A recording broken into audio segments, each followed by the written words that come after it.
Ya vemos algunos conectados, aproximadamente 20, buen quórum.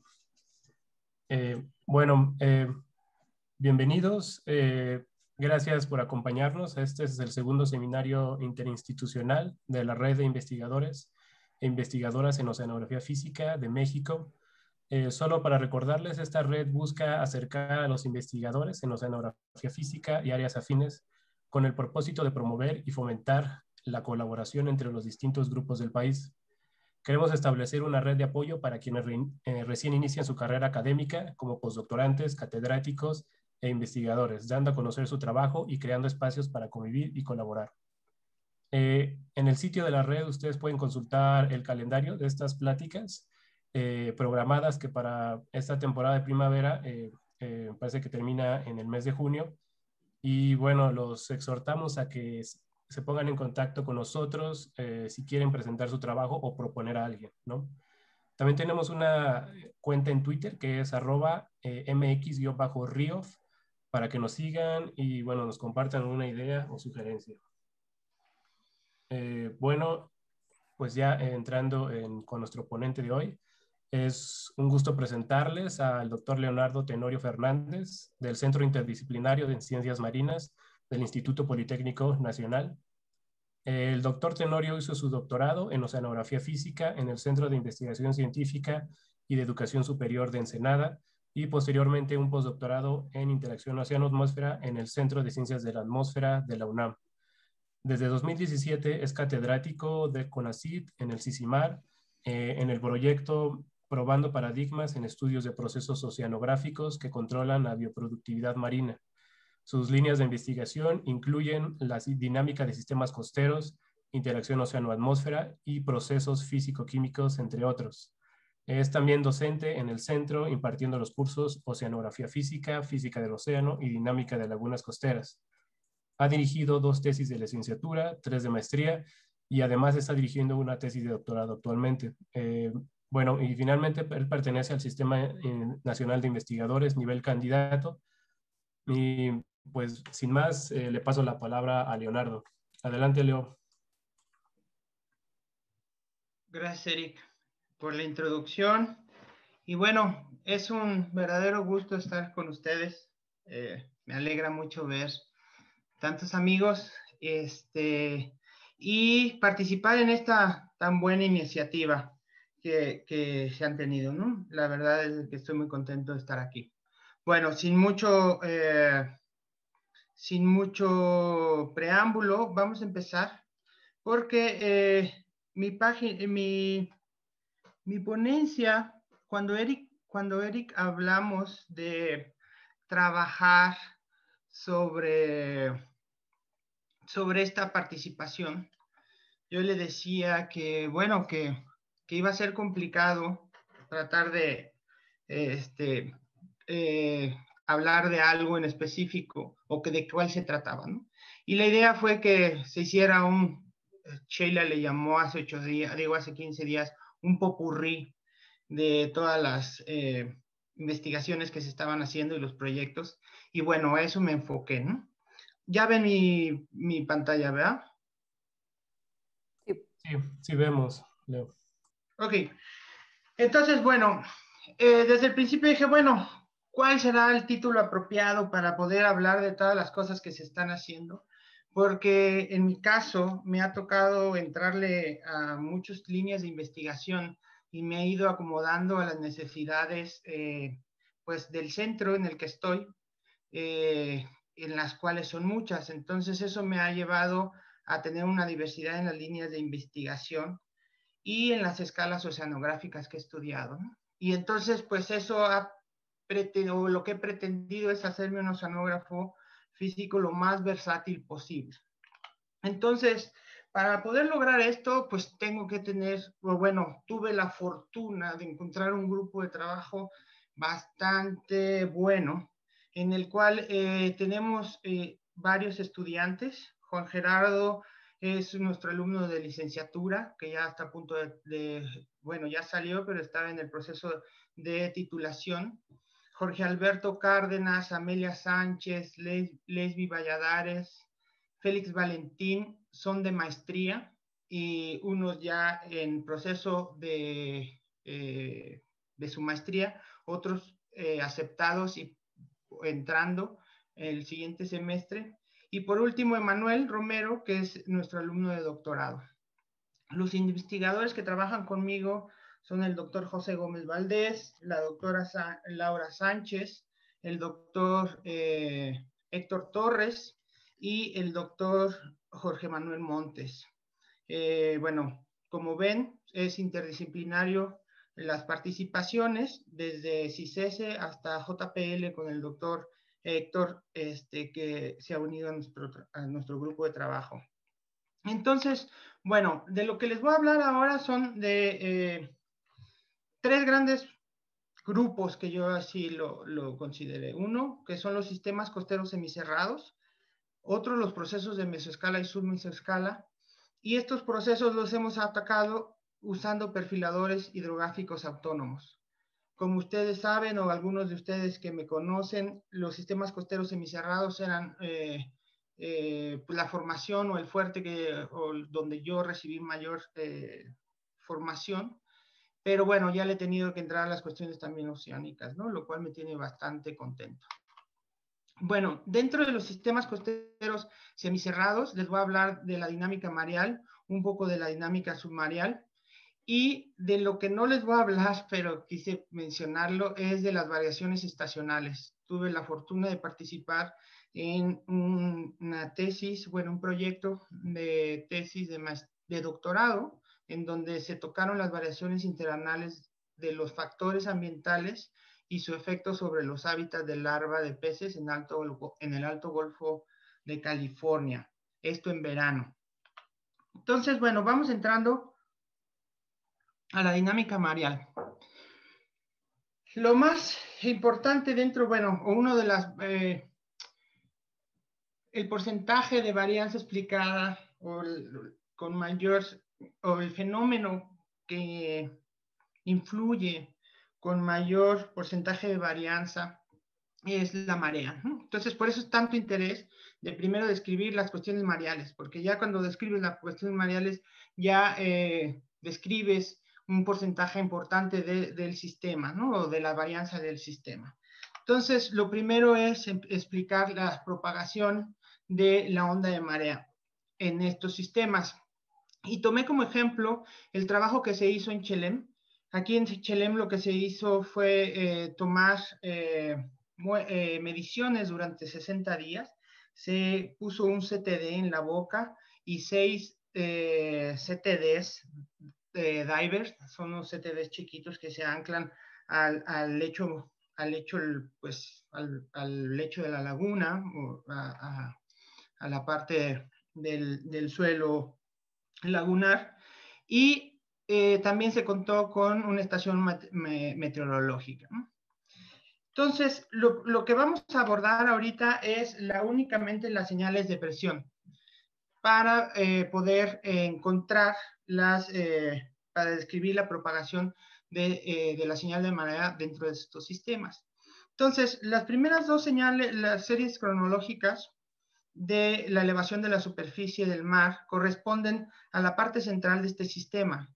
La primera es la de la boca y después la parte C1, que le llamamos que es la parte central, y esa es, digamos, la entrada. Después es la parte de la parte este, y por último la parte oeste, que es la cabeza. Lo primero que salta a la vista es de que hay una atenuación en las variaciones, ¿no? O sea, desde la boca hasta la cabeza la señal se va atenuando. Entonces, esto dijimos, bueno, habrá que hacerle espectros de potencia para ver cuánta energía o cuantificar la energía que hay en cada una de las frecuencias y qué son las frecuencias, cuáles son las frecuencias que están interactuando en este sistema. Entonces, por medio de espectros de potencia, vimos que había un pico de energía en las bajas frecuencias, un pico de energía en la banda diurna y otra en la semidiurna. Esto es muy característico de este tipo de sistemas, pero nos dimos cuenta que algo pasaba en la cabeza oeste, esta zona. No sé si puedo poner apuntados. Se ve tu puntero, ¿Se ve mi pero puntero? Ok, perfecto. Entonces con este lo hacemos.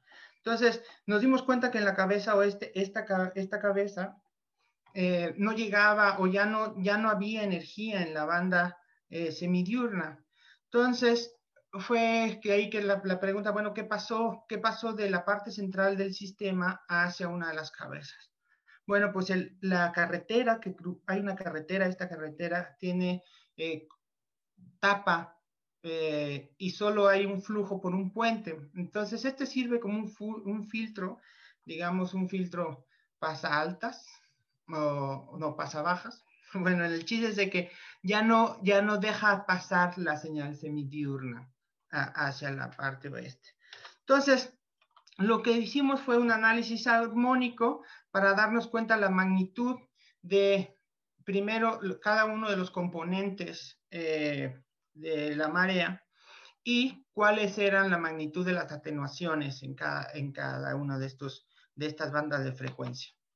Entonces, nos dimos cuenta que la atenuación hacia la cabeza en este sistema es bastante fuerte. Y después dijimos, bueno, pero estas son mediciones puntuales. ¿Qué podemos hacer para poder conocer la propagación? Bueno, dijimos, un modelo analítico podemos ajustar y podemos ver si un modelo en el cual los dos términos del balance longitudinal, que es el gradiente de presión del lado izquierdo y las fuerzas o el gradiente de las fuerzas friccionales, describen la propagación de la onda de marea incidente a un sistema de 3 canales, ¿no? Entonces, lo que hicimos es ajustar el modelo de Waynaud, encontrar la solución analítica y obtener los resultados en cualquier punto del sistema. Entonces, en la primera panel les muestro la amplitud normalizada y en el segundo, la fase. Esto es la amplitud normalizada con respecto a la magnitud del componente de marea en la boca. Y acá es el eje longitudinal, es la distancia, en X, es la distancia que hay con respecto a la boca. Entonces, el ramal oeste está representado por los colores azules, el ramal este por los colores negros, la señal diurna por las líneas continuas y la semidiurna por las líneas descontinuas. Las observaciones, esta es un círculo y las observaciones diurnas es una cruz. El círculo es observaciones semidiurnas. Como ven, el resultado de la solución analítica se ajusta bastante bien a lo observado. Entonces nosotros podemos decir que Chelem es un sistema en el cual la atenuación de la señal de la marea depende de la fricción y de la geometría del sistema, y que se puede describir por medio de la relación entre el gradiente de presión y las fuerzas friccionales. Pero ¿esto pasa en todos los sistemas costeros? Esa era como una de las preguntas con las cuales yo me quedé después de esta investigación. Y tuve la fortuna de llegar a La Paz. Cuando llegué a La Paz, el doctor Armando Trasviña nos prestó unos sensores de presión, los cuales pusimos uno en la boca, otro en el canal, uno en un lugar que le llamamos cabeza sur y otro en otro lugar que le llamamos cabeza norte. Como ven, tratamos de distribuir estos sensores de presión. Aquí está Sisimar en el punto amarillo y en Sisimar hay una estación meteorológica, entonces podíamos tener también todas las variables meteorológicas junto con la señal de presión desde la boca hasta la cabeza del sistema. Esta iniciativa fue porque íbamos a tener un curso en el centro y necesitábamos series cronológicas de mediciones lo suficientemente grandes para poder hacer ejercicios, ¿no? Dentro del curso. Lo primero cuando descargamos los datos fue esto. y yo cuando lo vi dije, ah, caray, algo salió mal, no se atenúa la señal de la marea y pareciera que pues están mal los datos, ¿no? Yo fue lo primero que pensé. Y después ya analizándolos me di cuenta que no, que sí eran diferentes, que había diferencias y por ejemplo aquí en octubre tuvimos un fenómeno meteorológico importante, un huracán que pegó por el lado de San José del Cabo y tuvo algo de influencia dentro del sistema y perturbó el nivel del agua de mar dentro del sistema y se ve reflejado aquí, ¿no? Y entonces dije, bueno, ¿y por qué este sistema, siendo tan somero, siendo tan, pues tan restringido, no hay una atenuación de la señal? Pues lo primero que hicimos fue hacer espectros de potencia otra vez y los espectros de potencia nos dieron que, bueno, había un pico de energía en las bajas frecuencias, un pico de energía en la banda diurna, otro en la semidiurna, pero que no había una disminución de la energía hacia las cabezas, o sea, no se estaba perdiendo este tipo de energía, ¿no? Entonces, pues ahí la pregunta es, ¿qué pasó?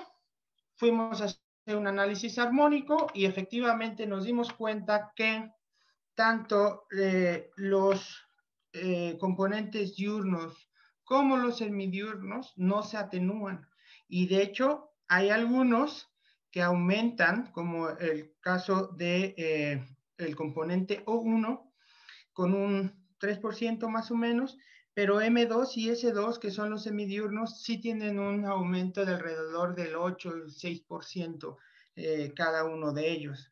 Entonces, lo que pensamos es, ¿qué está pasando? ¿Cuál es el fenómeno físico que está haciendo que aumenten los componentes de la marea dentro de los sistemas? Pues lo primero que pensamos es el viento, ¿no? Entonces fuimos a ver las series cronológicas del viento, de mediciones cronológicas del viento, y vimos después sus características espectrales. Nos dimos cuenta que la componente B del viento tiene un pico de energía importante en la señal diurna y que el componente BU del viento tiene un pico en bajas frecuencias, un pico en la frecuencia diurna y otro en la semidiurna. Entonces, las características espectrales se parecían mucho a las de la señal del nivel del mar dentro del sistema. Entonces dijimos, no, pues es el viento, ¿no? El que está transfiriendo energía y está haciendo que los componentes o que los componentes semidiurnos sean los que están aumentando, ¿no? Entonces después fuimos a hacer onduletas cruzadas y nos dimos cuenta que hay eventos en los cuales la magnitud de la coherencia cuadrada dada en colores en periodos de un día tienen sus mayores magnitudes y que, que se encuentran con una fase que explica este tipo de fenómenos. Sin embargo, solamente son en eventos específicos y no nos daba tanta claridad. Entonces, hasta aquí nos quedamos. ¿Qué sabemos hasta ahora de esta investigación? Bueno, pues que hay un retraso de la marea, ya lo cuantificamos. Para la señal diurna es de aproximadamente 0.3 horas, para la señal semidiurna es de 0.45 horas, y esto hacia la cabeza norte, pero hacia la cabeza sur fueron de 0.6 para la diurna y 0.5 para la semidiurna. También sabemos que la señal diurna aumenta un 2% hacia las cabezas respecto a la boca y que los componentes semidiurnos aproximadamente aumentan un 8%. Ya por más que le buscamos con el análisis espectral y con el cálculo de la magnitud de la coherencia cuadrada y de las fases, nosotros ahorita ya sabemos que no es el viento el que está ocasionando esto, y lo que pensamos es de que es la frecuencia natural de la resonancia de la cuenca la que está haciendo que esto en que la señal semidiurna entre en resonancia y sea la que está causando este aumento de la señal semidiurna hacia las cabezas dentro del sistema. Pero no ha sido muy fácil calcular esto y estamos esperando ver si por medio de modelación numérica podemos jugar y podemos hacer varios experimentos para encontrar la frecuencia de resonancia natural de este sistema y poder explicar el fenómeno. Ok, ahora vámonos al Golfo de México, porque ¿qué pasa si ya vimos un caso con forzamiento de viento, pero ¿qué pasa si hay un río en el cual interviene en la propagación de la marea? Bueno, este trabajo fue realizado con participación del doctor Jorge Zavala y el doctor Eric Olvera, derivado de la tesis de maestría de Eric, que hizo una labor muy fuerte en tomar señales cronológicas, mediciones cronológicas dentro de la laguna o del estuario de Alvarado. Y en este caso, las señales son de 1 año aproximadamente. Tenemos varios sensores de presión, tenemos termistores y un par de estaciones hidrométricas o hidrográficas, bueno, hidrométricas en medición del flujo de los ríos, tanto del Limón como del Papaloapan, en los puntos azules. Entonces, esto nos daba los elementos necesarios para poder evaluar cuál es la influencia del río sobre la propagación de la marea. Entonces, ya después de bastante buscarle por dónde atacar el tema, nos dimos cuenta que el análisis espectral nos iba a ayudar. En el primer plano les muestro el flujo del río del lado norteño. Este es el río Limón. Entonces, tenemos los datos anuales y en las partes de abajo las wavelets o ondículas de cada una de las señales de presión o de los medidores de presión que nos daban las variaciones del nivel del mar y entonces, o del nivel del agua, y entonces podíamos ver las variaciones por banda de periodo o por periodo en el tiempo. Entonces, en el eje Y tenemos periodos y en el eje X tenemos el tiempo o días, ¿no? Entonces, pues vemos que hay una energía en periodos semidiurnos y diurnos, como era de esperarse, ¿no? Y entonces las wavelets nos dan los puntos energéticos diarios y de 12 horas perfectamente. Sin embargo, cuando nos íbamos alejando de la boca, o sea, conforme ustedes van bajando en las gráficas, se van alejando hacia la cabeza del estuario, nos íbamos dando cuenta que sí va atenuando, como era de esperarse, la señal de la marea. Pero en ciertos periodos nos dimos cuenta, por ejemplo, en la estación L, que está pegada a la desembocadura del río Limón, nos dimos cuenta que desaparecía totalmente tanto la señal diurna como la semidiurna. Y entonces lo comparamos con el flujo del río y nos dimos cuenta que cuando entra el río, empuja la marea y no deja llegarla hasta L. En época de estiaje, sí llega y tiene influencia mareal hasta la estación L, río arriba, ¿no? Entonces, esto nos pareció bastante interesante y dijimos, bueno, pero este río no es el más caudaloso, el Papaloapan es el que es más caudaloso. Y fuimos a ver qué pasaba con la estación I, que está acá. Y esta estación I está cercana a la boca, pero está montada dentro del río Papaloapan. Entonces, hicimos exactamente el mismo ejercicio y nos dimos cuenta que en las épocas de lluvia el flujo del Papaloapan es lo suficientemente fuerte para inhibir la señal de la marea semidiurna.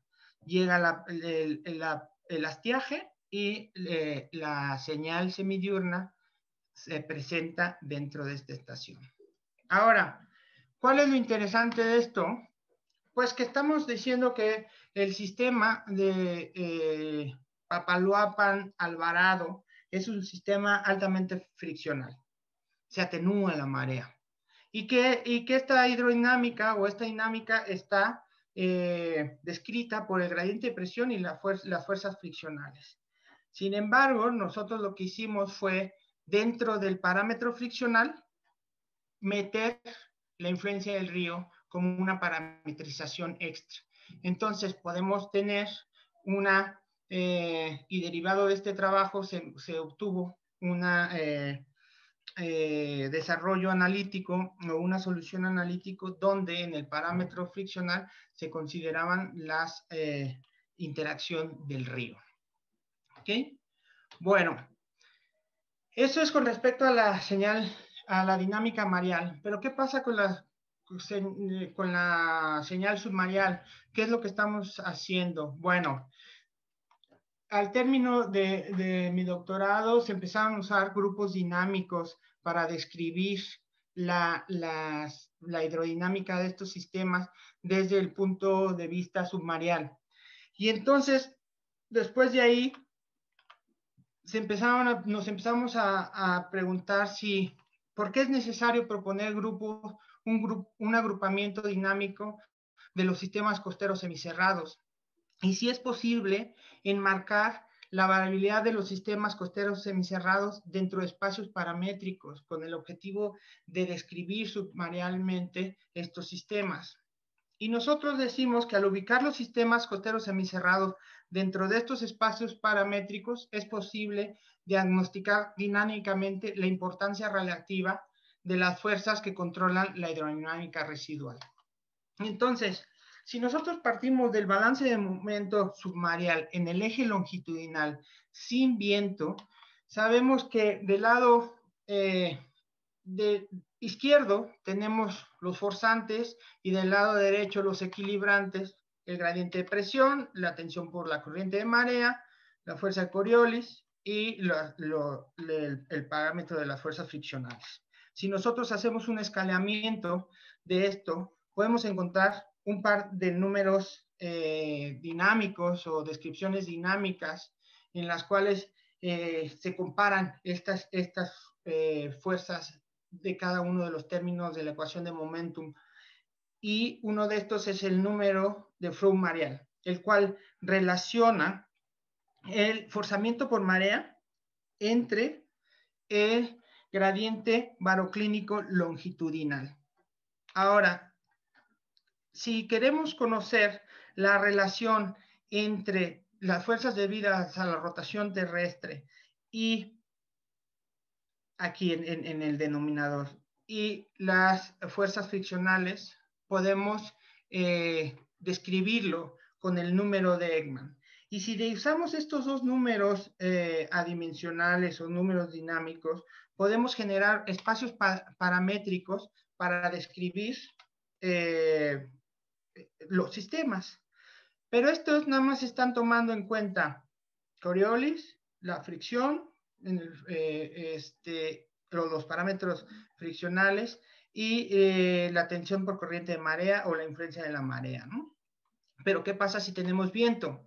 Entonces ahora vamos a meter el viento en el término friccional y podemos proponer usar dos números adimensionales. El primero, el número de Weddermoor, que relaciona el término friccional entre, o sea, el término friccional usando únicamente la fricción del viento sobre la superficie del cuerpo de agua entre el gradiente baroclínico longitudinal. Y también podemos usar el número de esfuerzo, el cual compara las fuerzas friccionales entre las fuerzas debidas a la advección por marea o el esfuerzo por marea. Entonces, si nosotros generamos espacios paramétricos con estos números y jugamos y hacemos diferentes espacios, podemos encontrar que si el número de Ekman aumenta, el sistema es más friccional. Si el número de Ekman disminuye, es más profundo y es más rotacional. Si el número, en su caso contrario, si el número de Froude, que está en el eje de las X, disminuye, el gradiente de densidad es el que está dominando, y si el número de Froude aumenta, es la marea la que está dominando. Entonces, con esto podemos encontrar grupos dinámicos que describen este tipo de sistemas y enmarcarlos ahí. Ahora, ¿qué pasa con los que conocemos? Bueno, a mí se me dio por hipotetizar qué pasa con la laguna de Alvarado. Bueno, sabemos que la laguna de Alvarado es un sistema somero, pero que tiene gradientes de densidad importantes, pero que la marea, como vimos en época de estiaje, tiene una importancia significativa. Entonces, el espacio paramétrico de la laguna de Alvarado, nosotros podemos hipotetizar que está dentro de este marco, ¿no?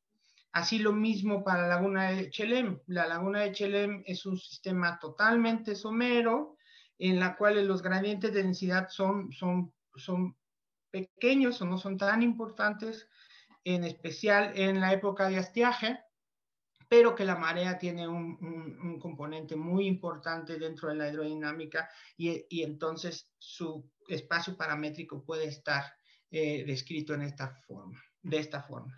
Así también lo hicimos para la Ensenada y para el Golfo de California si lo consideramos un estuario en su totalidad, ¿no? Pero ahora, ¿qué pasa si metemos al juego el viento? Decíamos que el número de Weddermoor relaciona la fuerza, las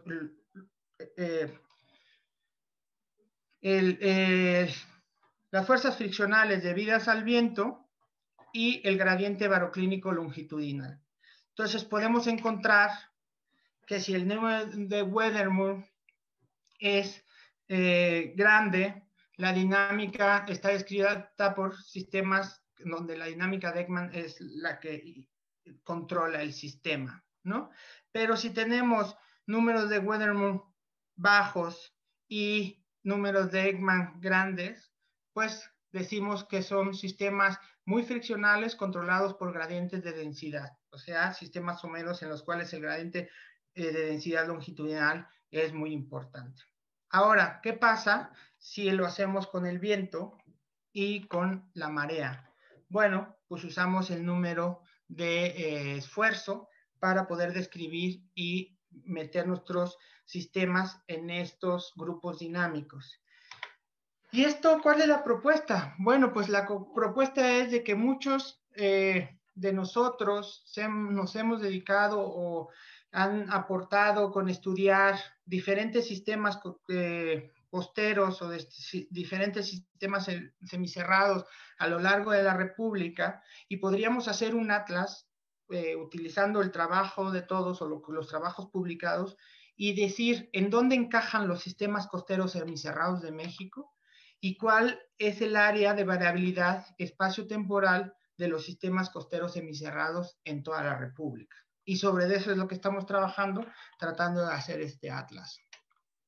Ok, bueno, otro de los trabajos que estamos haciendo con interacciones submareales, ahora vámonos a la otra península, a la península de California, al archipiélago de las grandes islas, y lo que estamos tratando de hacer es ver las interacciones submareales entre los frentes de surgencia en este archipiélago y el viento, ¿no? Entonces, como ya ustedes conocen, este archipiélago está conformado por la isla San Lorenzo, la isla San Esteban e isla Tiburón. Y una de las características es que hay cambios batimétricos muy importantes en esta zona, que son la zona de los umbrales. Entonces, de tener profundidades de de 400 metros, una cosa así, sube a 60, 50 metros y hay un cambio muy abrupto en la batimetría.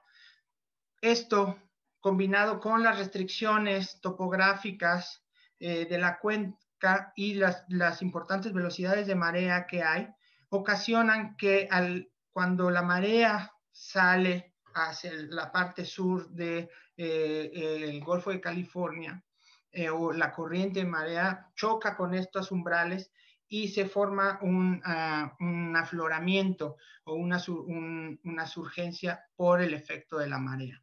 Entonces, nosotros estos lo vimos, aunque ya está muy estudiado en la literatura, nosotros lo vimos en imágenes satelitales, ¿no? Estábamos con el doctor Jorge viendo un año de datos de esto y era muy interesante cómo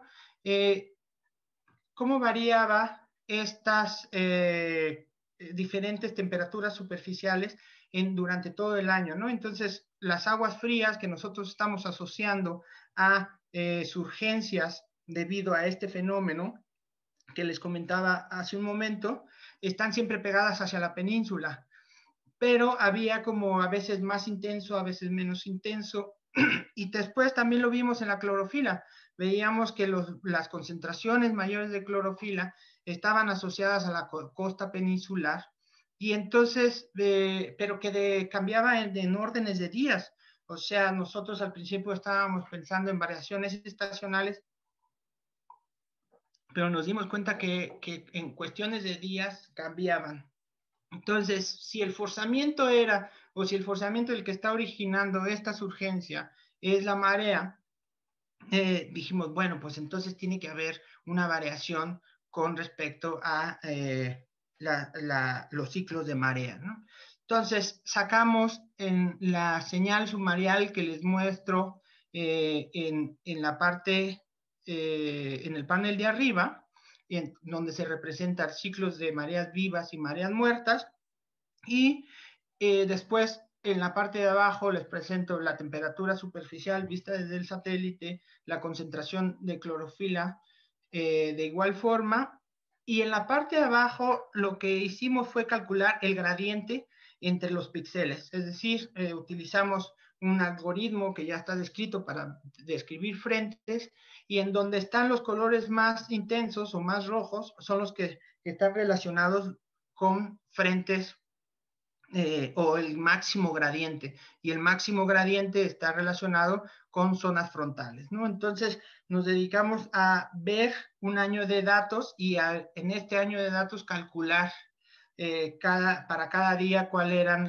la magnitud de los gradientes, tanto de temperatura como de clorofila. Nos dimos cuenta que, como les decía, que había variaciones de orden de días, y dijimos, bueno, ¿qué está pasando? ¿Por qué en mareas vivas se intensifica, y en mareas muertas también se intensifica a veces, pero de repente es menor o de repente es mayor? Y entonces dijimos, bueno, pues es el viento. Y por eso en estas gráficas, tanto en la marea viva del 4 de junio como la marea muerta del 11 de junio, graficamos los vientos o visualizamos los vectores del viento, y vimos que sí tenía una influencia, ¿no? Que había una relación, pero para cuantificarlo, estamos intentando usar nuevamente Webelet cruzadas o ondículas cruzadas, en las cuales de igual forma tenemos periodos en el eje X, y en el eje Y tenemos los días, o en este caso los meses, porque es un año, y en colores tenemos la magnitud de la coherencia cuadrada.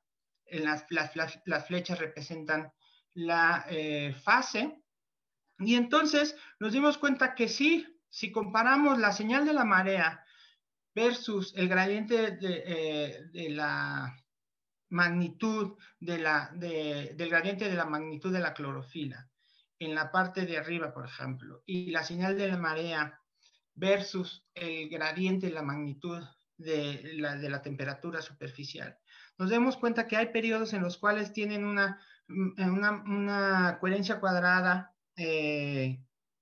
cercana a 1 y que están en fase. Entonces, como en este evento, como en este evento, como en este evento. Entonces dijimos, bueno, sí, tiene que ver, y en periodos entre 8 y 16 días, 32 días o 64 días. Entonces, quiere decir que sí, efectivamente, los ciclos de marea vivas y mareas muertas son los que están interviniendo en en que se presente o no el frente y con la intensidad o no, dependiendo del estadio de la marea. Ahora, ¿qué pasa con el viento? Bueno, hicimos lo mismo usando la componente zonal del viento. Entonces, nos dimos cuenta que el viento no nos representaba tanto. A veces, en algunos eventos sí coincidían, como por ejemplo en este, tanto para la clorofila, el gradiente de la magnitud de la clorofila, como para el gradiente de la magnitud de la temperatura superficial. Entonces, bueno, hasta ahora que tenemos, que sabemos que la variabilidad de este fenómeno, es decir, el que se presente con intensidad o no el frente por surgencia, sí, sigue el ciclo de mareas vivas y muertas, ¿no? Si es marea viva, es más intenso y más largo, se puede extender hasta la costa continental, y si es marea muerta, pues se retrae hacia la parte peninsular. Y nos hemos dado cuenta que el viento zonal juega un papel importante en la intensificación de esta surgencia. Es decir, si el viento cruza la península y cruza el archipiélago, empuja la superficie del océano e intensifica el afloramiento de estas aguas, la cual produce un boom de clorofila sobre la superficie, ¿no? Ok, bueno, olvidémonos de los sistemas costeros y ahora les voy a hablar de boyas Argo. Cuando yo llegué al CICIMAR, hubo la oportunidad de empezar a interactuar con estos equipos y entonces pues hubo que informarse sobre este tipo de instrumentación. Son equipos verdaderamente fascinantes. Yo estoy muy emocionado con el uso de estos equipos y empezamos a trabajar sobre estas propuestas, ¿no? Generación de un modelo computacional y serie de tiempo oceanográfica mediante el uso de redes neuronales y todo basado en esta base de datos, ¿no? También empezamos a meter filtros para poder utilizar la mayor cantidad de datos posibles, utilizando análisis de clustering y otro tipo de algoritmos. Y con esto logramos o empezamos a hacer un sistema de procesamiento y validación de estos datos, ¿no? Ahí hubo un usado el año pasado, uno de mis alumnos que ya se tituló, que empezó a diseñar y a armar un sistema móvil de instrumentación oceanográfica, que no era más que un Argo para la zona costera, y le quedó muy bien el diseño, lo armó, y esperemos que alguna vez alguien siga con esa idea, porque llegó a muy buenos resultados. Ok, yo les voy a hablar nada más de el método de filtrado basado en análisis de clúster para evitar corrimientos de salinidad y recuperar los datos de Argo en el menor tiempo posible. Este trabajo es de Emanuel Romero y está a punto de publicarse. Entonces, ¿cómo empezó la historia? Bueno, pues hubo la necesidad de ver los datos de los Argos cerca del área de estudio o de donde estamos nosotros, que es la península de Baja California Sur. Y empezamos a generar los algoritmos necesarios para visualizar tanto trayectorias como diagramas TS, así como perfiles, dependiendo del número de ciclos que tenía cada uno de estos sistemas, de estos instrumentos. Sin embargo, después era como, pues no tardado, pero sí laborioso estar bajando uno por uno, y Emanuel empezó a desarrollar un algoritmo en el cual puedes hacer un polígono irregular y decirle, a ver, en esta zona, dime todos los instrumentos que hayan tomado un perfil hasta los 2000 metros, ¿no? Y entonces cada bolita es un perfil y las líneas son la trayectoria que siguieron estas boyas que van a la deriva, ¿no?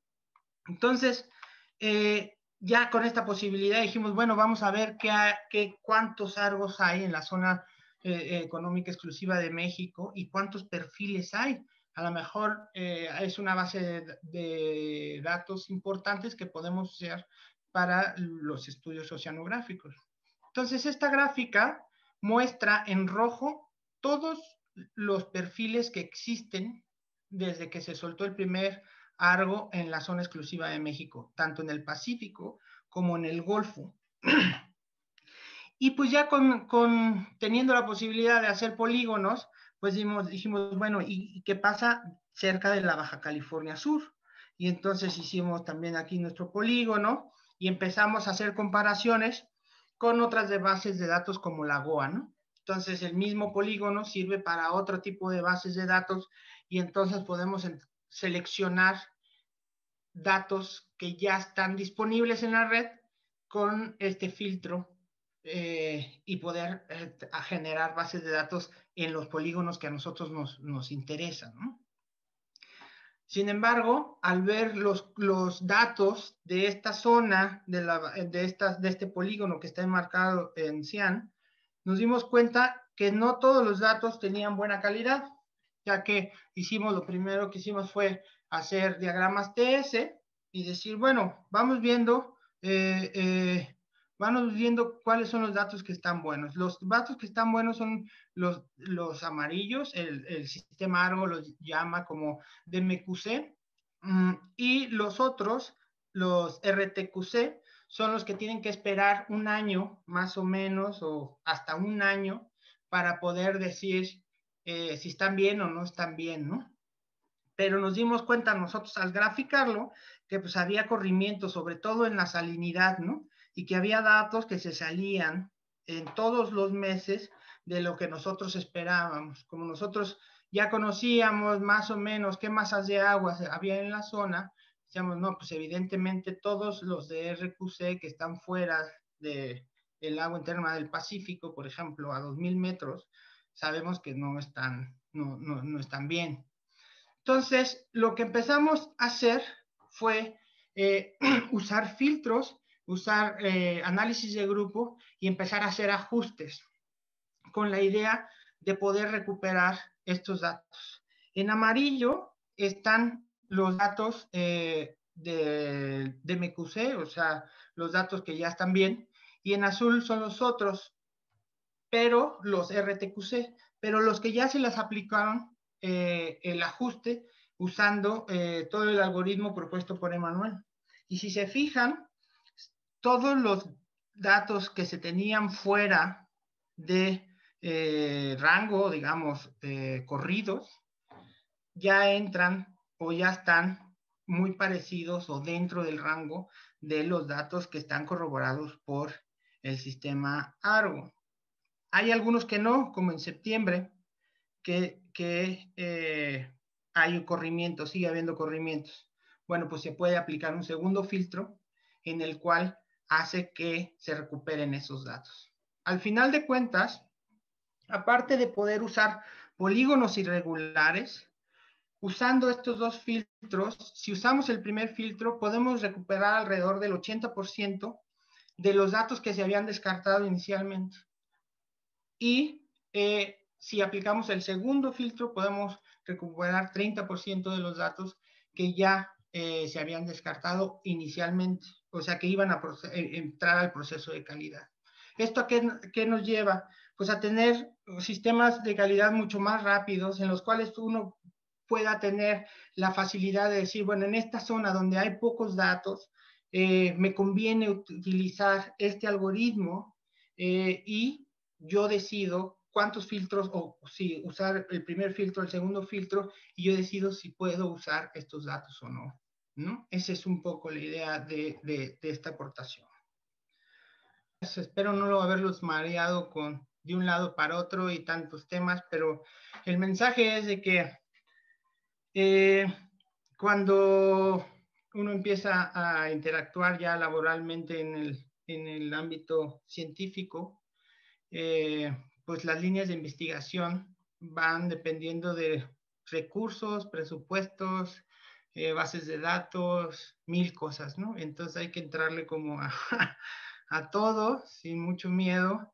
Y bueno, al final de cuentas, la oceanografía física da para interpretar ya sea en sistemas costeros como en sistemas oceánicos. Gracias.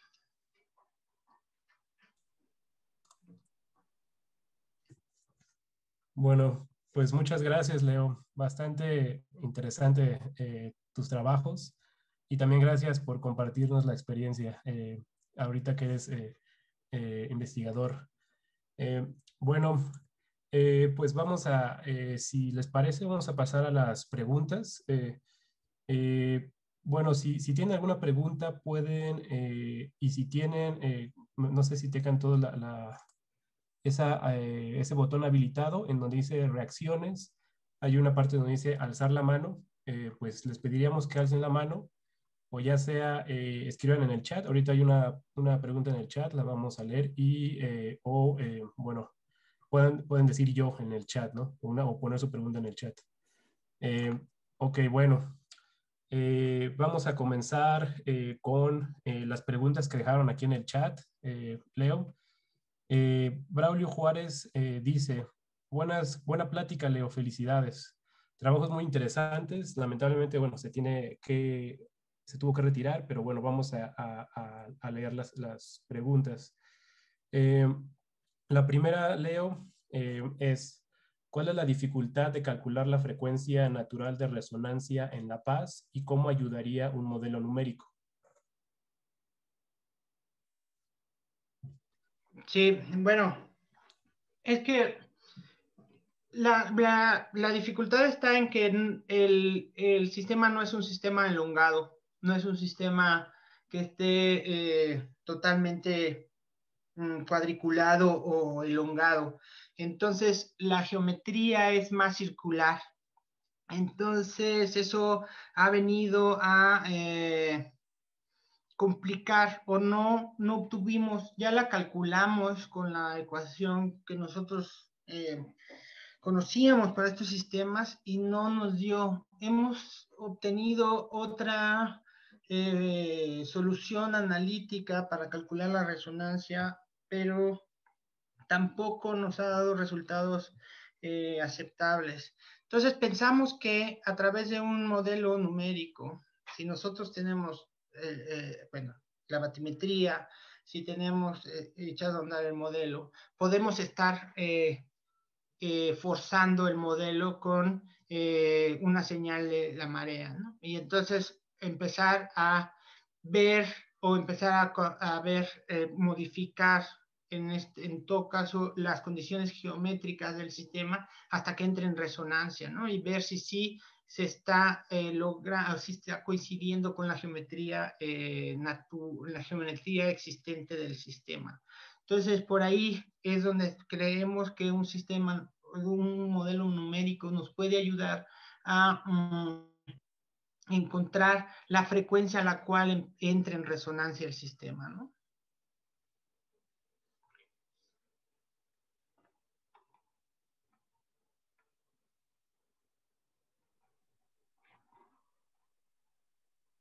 Ya no escucho. Perdón, tenía apagado mi micrófono. Eh, decía que, bueno, si alguien no ha levantado la mano, voy a continuar con la siguiente pregunta de Braulio. Dice, muy buenos datos de Papaloapan. Al aumentar la descarga del río, aumentaría el nivel del agua, ¿cierto? En caso de aumentar, entonces aumenta la profundidad y disminuye la fricción de fondo. Entonces, ¿por qué se comenta que es un sistema altamente friccional? Sí, bueno, buena pregunta. Aquí, bueno, para empezar, nosotros no vimos si aumenta o disminuye el nivel del mar. Lo que nosotros hicimos fue cuantificar los armónicos de la marea. Y entonces ya vimos la magnitud de esta señal, pero esta magnitud tiene que ver únicamente por el forzamiento astronómico. Entonces, decimos que es altamente friccional porque en estiaje una atenuación importante hacia las cabezas, ¿no? Y en lluvias, pues la entrada del río también está impidiendo esta propagación de la marea. Y como nosotros incluimos dentro del parámetro friccional este fenómeno del flujo del río o esta interacción con el flujo del río, es por eso decimos que es un sistema altamente friccional, porque de hecho eso tan es así que desaparece la señal de la marea en ciertos puntos de medición. Sin embargo, tiene razón Braulio, que no se tomó en cuenta la profundidad, es decir, únicamente se está tomando el fenómeno astronómico, no lo no astronómico. Bien, gracias, Leo. Ok, la última pregunta de Braulio dice, en los datos dentro del Golfo de California, en las gráficas de ondículas de la marea isla tiburón con clorofila, ¿por qué las flechas cambian de orientación en el periodo de 8 a 16 días? ¿Podrías detallar más en el proceso físico que genera la surgencia por marea? Sí, esa es una de las cosas que estamos tratando de ver, porque, bueno, la dirección de las flechas depende de cómo, de cuáles sean tus variables que metes primero al análisis de ondículas cruzadas, ¿no? Es decir, nosotros metimos la señal de la marea versus la señal de clorofila. Entonces, si la flecha está hacia la derecha, quiere decir que están en fase. Entonces, sube la marea, sube la marea, sube la clorofila, ¿no? Entonces ahí es cuando dices, bueno, sí están en fase. Entonces quiere decir que el fenómeno del aumento de eta por la marea, digamos, o el aumento de la marea está haciendo que aumente la clorofila. Pero si la flecha está en sentido contrario, quiere decir que está en 180 grados. Entonces, esto es de que aumenta la señal de la marea, pero disminuye la clorofila. Entonces, es ahí donde nos hemos atorado con este estudio de las ondículas cruzadas, ¿no? Entonces, bueno, pero el fenómeno es ese, ¿no? O sea, el fenómeno físico que nosotros estamos hipotetizando es de que al aumentar las corrientes de marea y al aumentar el bombeo por marea, la surgencia es mayor y entonces el aporte de agua fría y rica en nutrientes hacia la superficie ocasiona un bloom en la clorofila y que un frente oceanográfico mucho más marcado y mucho más fuerte, ¿no? Bien, gracias, Leo. Bueno, voy a seguir leyendo en el chat. Elio Roca dice felicidades. César Alberto dice excelente charla. Ok, vamos a continuar. Hay otras preguntas en el chat, Leo. Natalie dice qué buena plática. Y Laura Carrillo dice, felicidades Leo, muy amplio trabajo. En el caso de la Bahía de La Paz, no sé si escuché, pero ¿revisaste las brisas? Sí, saludos a Laura y gracias por escucharme. En el caso de La Paz, ese era lo que estamos ahí tratando de ver. Yo sigo tratando bueno, me sigo como aferrando a que sea el viento que interactúe. Perdón que lo pase así, pero a ver. ¿Qué es el viento? Que la influencia del viento tiene algo que ver, porque los espectros, tanto del componente U como del componente B del viento, presentan picos espectrales eh, significativos, ¿no? Entonces, nosotros tenemos estas características espectrales de la señal de la marea desde la boca hasta las cabezas. Y entonces vemos que cuando no hay atenuación, que la marea diurna o la energía en los picos diurnos, en el pico diurno es importante y en el semidiurno, perdón, también. Y entonces, cuando vemos el viento, el componente U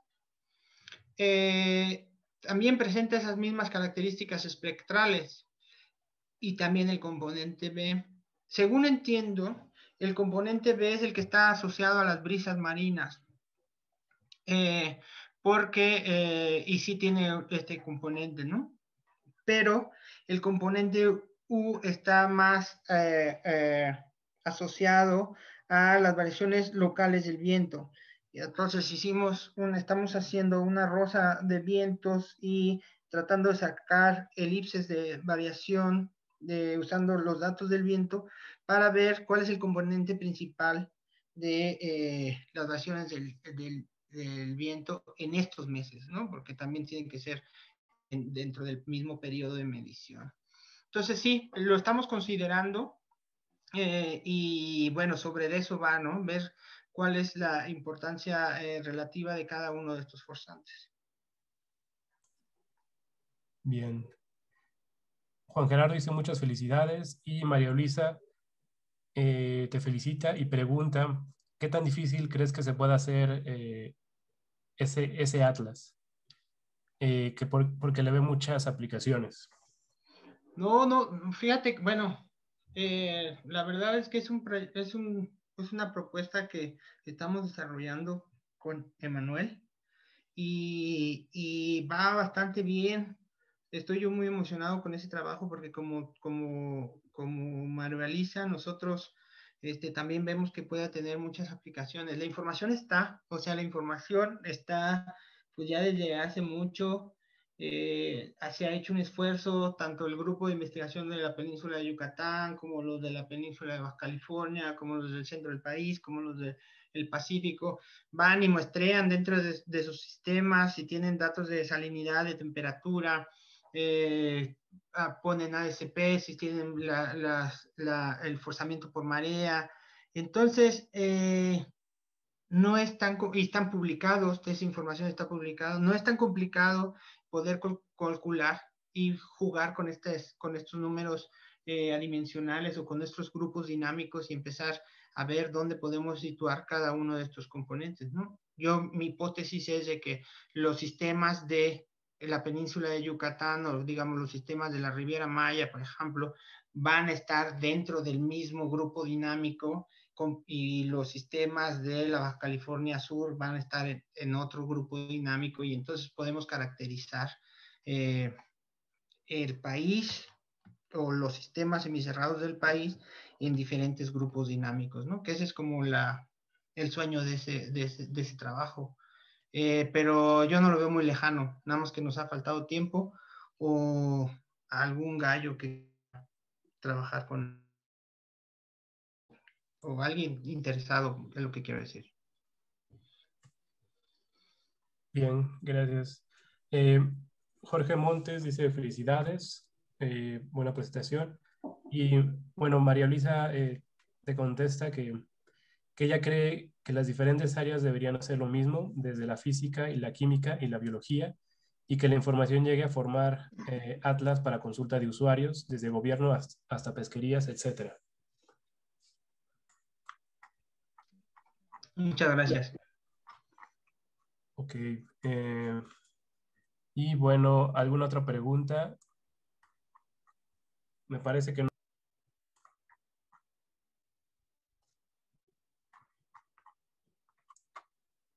Pues, pues si no hay otra pregunta, pues les agradecemos. Gracias, bueno, primero que nada, gracias a Leo por darnos esta presentación y pues gracias a todos por asistir. El siguiente seminario lo dará la doctora Gabriela Atié de la Universidad Veracruzana y bueno, los esperamos. Gracias. Gracias a todos. Gracias, que esté muy bien, gracias, hasta luego.